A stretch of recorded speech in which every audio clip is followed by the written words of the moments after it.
amigos e amigas. A cariação no STF expõe contradições centrais, no caso Banco Master BRB.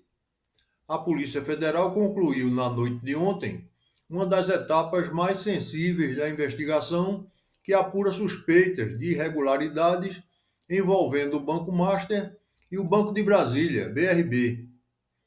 Após horas de depoimentos individuais no prédio do Supremo Tribunal Federal, em Brasília, a Polícia Federal promoveu a acariação entre Daniel Vorcaro, controlador do Banco Master, e Paulo Henrique Costa, ex-presidente do BRB, com o objetivo de confrontar versões conflitantes apresentadas ao longo do inquérito.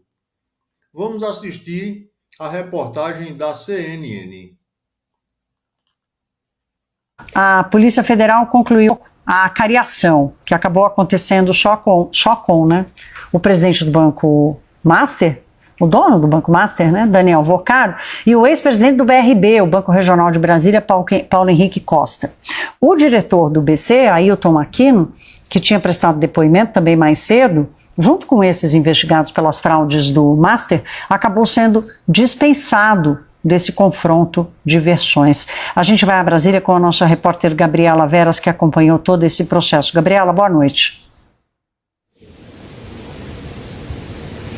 Oi, Thaís, ótima noite a você, boa noite a todos que estão aqui na nossa companhia. Isso, terminou agora há pouco essa acariação depois de tarde e noite dedicadas a esse depoimento, a esses depoimentos que aconteceram aqui no Supremo Tribunal Federal. Inclusive a gente tem imagens do carro que trouxe o ex-presidente do BRB, né, o Paulo Henrique Costa, deixando aqui a sede do Supremo Tribunal Federal, onde ele passou a tarde inteira prestando esse depoimento e depois teve que ser submetido a essa questão da acariação. Esse vídeo, inclusive, foi feito pela nossa colega da CNN daqui de Brasília, Helena Prestes. A gente vai recapitular rapidamente, Thaís, como que foi essa tarde, né? Esses depoimentos estavam marcados para as 2 da tarde, quando foi de fato iniciado com o depoimento de Daniel Vorcaro, que ficou prestando os esclarecimentos até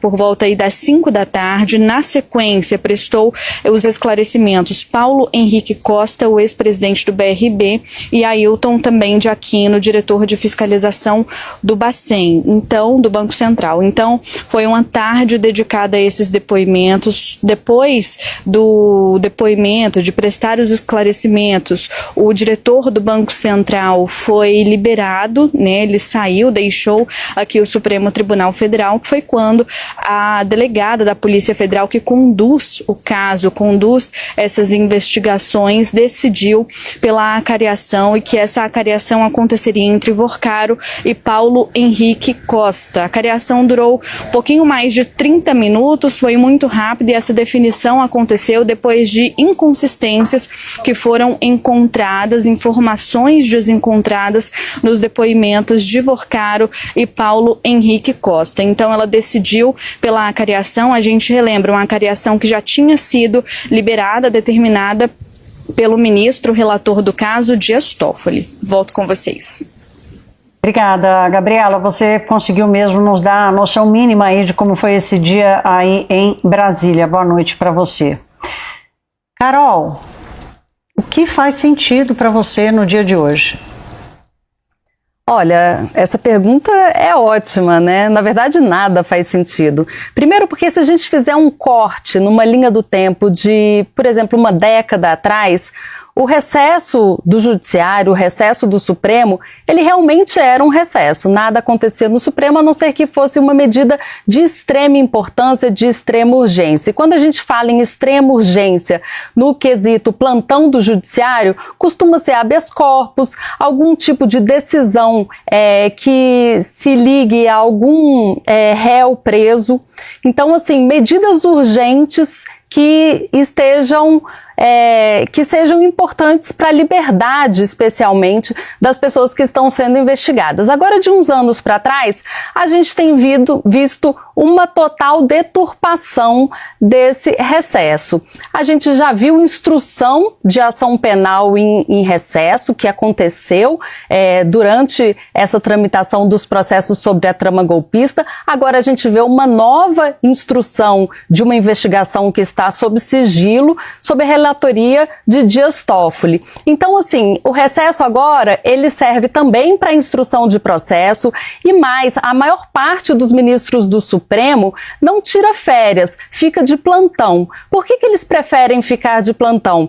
Porque aqueles ministros que têm processos nos quais querem tomar algum tipo de decisão aproveitam para fazer isso no recesso, porque se eles não fazem isso e chega algum tipo de pedido urgente no Supremo Tribunal Federal, quem faz isso é o presidente do STF. Virou então uma briga de poder esse recesso do Supremo. Os ministros preferem trabalhar para não abdicarem dos processos dos quais são relatores.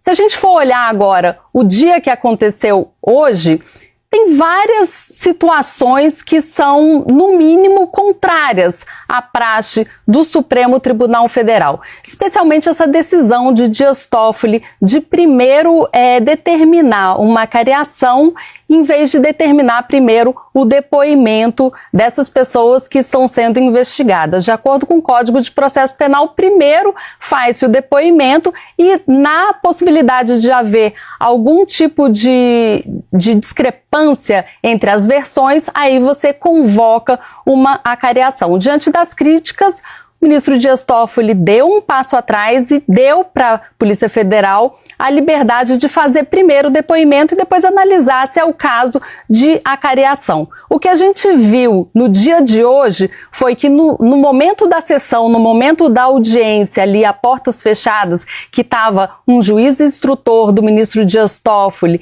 e também a delegada da Polícia Federal, quase que teve uma cariação entre os dois, né? Porque ali teve uma discordância entre os dois sobre a forma de proceder com essa instrução do processo que a gente viu ali. A delegada queria primeiro fazer a cariação, que era o que estava escrito na decisão do ministro Dias Toffoli. O juiz instrutor precisou telefonar para o ministro no meio ali da situação. Então a gente vê que é uma situação totalmente fora do roteiro do Supremo Tribunal Federal e que tem se normalizado ao longo dos anos procedimentos muito diferentes, especialmente nesse momento de recesso. Os trabalhos tiveram início por volta das 14 horas. Porcaro foi ouvido por cerca de 2 horas e meia a 3 horas, em um depoimento considerado longo e detalhado pelos investigadores. Na sequência, prestaram esclarecimentos Paulo Henrique Costa e o diretor de fiscalização do Banco Central, Ailton de Aquino Santos. O representante do Banco Central foi ouvido apenas individualmente. Encerradas as oitivas, a Polícia Federal realizou a acariação entre Porcaro e o ex-presidente do BRB, procedimento reservado a situações em que há divergências relevantes entre depoimentos. O confronto durou aproximadamente 30 minutos e se estendeu até o período noturno, sendo concluído por volta das 21 horas e 30 minutos. O diretor do Banco Central não participou da acariação. Segundo a apuração, seu depoimento foi considerado suficientemente técnico e esclarecedor, não havendo necessidade de colocá-lo frente a frente com os demais investigados. A diligência foi conduzida pela delegada da Polícia Federal, Janaína Palazzo, com acompanhamento de um juiz auxiliar do gabinete do ministro Dias Toffoli, relator do caso no STF, e de um representante do Ministério Público Federal. A presença institucional reforça o peso jurídico do procedimento e a relevância das contradições identificadas. A acariação integra o núcleo central da investigação em curso no Supremo Tribunal Federal e busca esclarecer inconsistências nas versões sobre a tentativa de venda de ativos do Banco Master ao BRB, operação que levantou suspeitas de fraude e possíveis irregularidades de grande impacto financeiro. Com a conclusão da acariação, a investigação avança para a fase de análise técnica dos depoimentos e das provas já colhidas. O inquérito segue sob sigilo, sob a condução da Polícia Federal e a supervisão do STF, enquanto o Ministério Público avalia os próximos passos diante dos elementos reunidos até o momento. Nos veremos em outra oportunidade, amigos e amigas. Feliz Ano Novo, com muita saúde, paz e prosperidade. Dê o like, compartilhe esse vídeo, ative o sininho e se inscreva no nosso canal do YouTube, @Jornal da Voz. É de graça. E, por favor, compre-me um café. Olá! Nos ajude a lhe dar informação de qualidade e com a melhor apresentação.